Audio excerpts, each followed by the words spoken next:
రామాయంపేట మండల కేంద్రంలో కస్తూర్బా పాఠశాలలో 10వ తరగతి చదువుతున్న విద్యార్థిని ప్రమాదవశాత్తు పడటంతో తీవ్ర గాయాలైన సంఘటన చోటు చేసుకుంది. విద్యార్థిని మెరుగైన వైద్యం కోసం గాంధీ ఆసుపత్రికి తరలించి వైద్యం అందిస్తున్నారు. విద్యార్థిని బంధువులకు సమాచారం ఇవ్వకుండానే ఆసుపత్రికి తరలించడంతో పాఠశాల ముందు నేడు విద్యార్థిని బంధువుల మెరుగైన వైద్యం అందించాలని విద్యార్థినికి న్యాయం చేయాలని డిమాండ్ చేస్తూ ఆందోళన చేపట్టారు.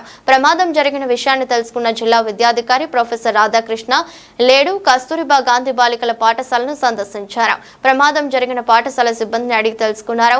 పాఠశాల ముందు ఆందోళన చేపడుతున్న విషయాన్ని తెలుసుకున్న రామాయంపేట పోలీసులు సంఘటనా స్థలానికి చేరుకుని వాళ్లను శాంతింపజేసి ఆందోళన విరమింపజేశారు.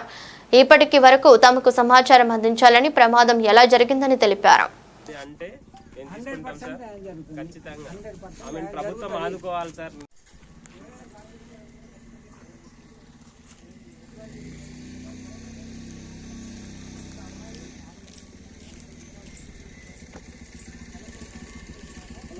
మీరేం టెన్షన్ పడద్దు, వాళ్ళు కూడా టెన్షన్ పడ్డారు. అమ్మాయి పడింది అనగానే లేదు సార్, వాళ్ళు అబద్ధం చెప్పారు సార్. స్టెప్స్ మీదకి వెళ్ళి పడ్డదని చెప్పేసి మేడమ్స్ మెట్ల మీదకి వెళ్ళి పడితే చేతులు, కాళ్ళు, నడుము, స్టమక్ లో ఫ్లైట్ కావడం ఏ విధంగా అవుతుంది సార్?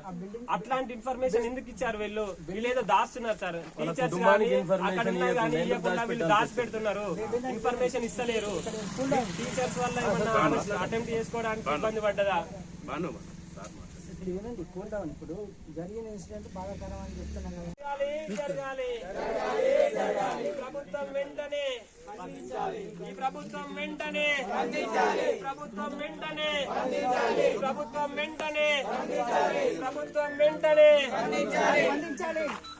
కలెక్టర్ గారు రావాలి, కలెక్టర్ గారు కలెక్టర్ గారు కలెక్టర్ గారు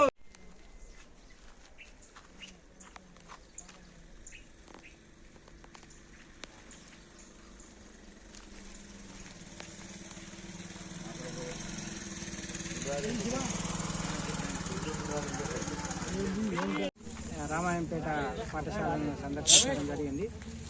పాఠశాలకు సంబంధించి ఒక అమ్మాయి పైనుంచి జారిపడడం వల్ల కొంత గాయాలైనట్టు తెలిసింది.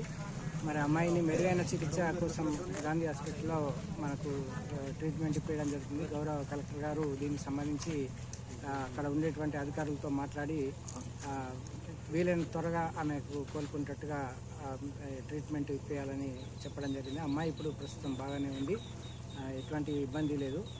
మంచి ట్రీట్మెంట్ ఇప్పించే దిశగా మేము ప్రయత్నం చేస్తున్నాం. దీనికి సంబంధించి మరి ఈ విషయంలో పోలీస్ డిపార్ట్మెంట్ వాళ్ళు కూడా వాళ్ళ డిపార్ట్మెంటల్ ఎంక్వైరీ చేస్తున్నారు. దీనికి సంబంధించి ఎవరైనా బాధ్యులు ఉంటే వాళ్ళపైన కఠిన చర్యలు తీసుకుంటారు. సరైన వైద్యం అందడం లేదని వీళ్ళు ఆందోళన చేస్తున్నారు. మంచి వైద్యం అందించడానికి సార్ అక్కడ గాంధీ హాస్పిటల్ యాజమాన్యంతో మాట్లాడి స్పెషల్ ట్రీట్మెంట్ చూసే విధంగా మన డిఎంఎండ్హెచ్ఓ గారు కూడా వాళ్ళతో కంటిన్యూస్గా మానిటర్ చేస్తున్నారు. ప్రాపర్గా అమ్మాయికి వైద్యం అందించి మంచి మెరుగైన వైద్యం అందించి త్వరలోనే మళ్ళీ పాఠశాలకు హాజరయ్యేటట్టుగా చూస్తారు. సార్ యాక్చువల్లీ అంటే లోపల పడ్డదా బయట పడ్డదా? లోపల తెలియదు, ఎప్పుడు పడ్డదో మాకు తెలియదు, అసలు తెలియదు. 6 గంటలకు 7 గంటలకు అంటారు సార్, అసలు మాకు తెలియదు. పక్క వాళ్ళు మా పక్క పడుతూనే మా కులపోళ్ళు ఉన్నారు, వాళ్ళకు కూడా ఏం చెప్పలేదు. వాళ్ళకు కూడా తెలియదు అంటారు, మేము అడిగితే వాళ్ళకు కూడా తెలియదు అంటారు, మాకు కూడా చెప్పలే. ఆ కూడా పిల్లల్ని తోలుకొచ్చి మరి ఇట్లా అయిందని చెప్పి మేడం పెద్ద మేడం ఉందంట కానీ చెప్పలేదు, అసలు చెప్పలే. మరి చెప్పొచ్చు కదా, ప్రాబ్లం ఏం చెప్పలే, అసలు చెప్పలే. ఎవరికి మా కులపోళ్ళు కూడా పక్క పడుతున్నారు, ఆశ పక్క పడుతున్నారు, వాళ్ళకు కూడా మాట అంత చెందించాలి, అందరూ చెప్పలేదు. మాకు ఇక మరి తెలియలే. ఆ మేడము హాస్టల్లకు ఆటోలో తీసుకొని వెళ్ళిందంట ఒక్కతే. అయ్యా మాకు మరి తొవ్వలనే ఉంది మా ఇల్లు, ఆమె తెలుసు. ఆమె కూడా మాకు ఈ పిల్ల వీళ్ళ పిల్లలని అసలు మాకు చెప్పకుంటే మా ఇంటి మీద కూడా ఏ ఆటోలు వేసుకుపోయిందో మాకు అసలు కవర్ తెలియదు సార్, అసలు మాకు తెలియదు. అందరూ రేణుక అమ్మాయికి జరగాలి, జరగాలి, రేణుక అమ్మాయికి జరగాలి, జరగాలి. కలెక్టర్ గారు, కలెక్టర్ గారు వెంటనే ఈ ప్రభుత్వం వెంటనే ప్రభుత్వం వెంటనే రావాలి, రావాలి.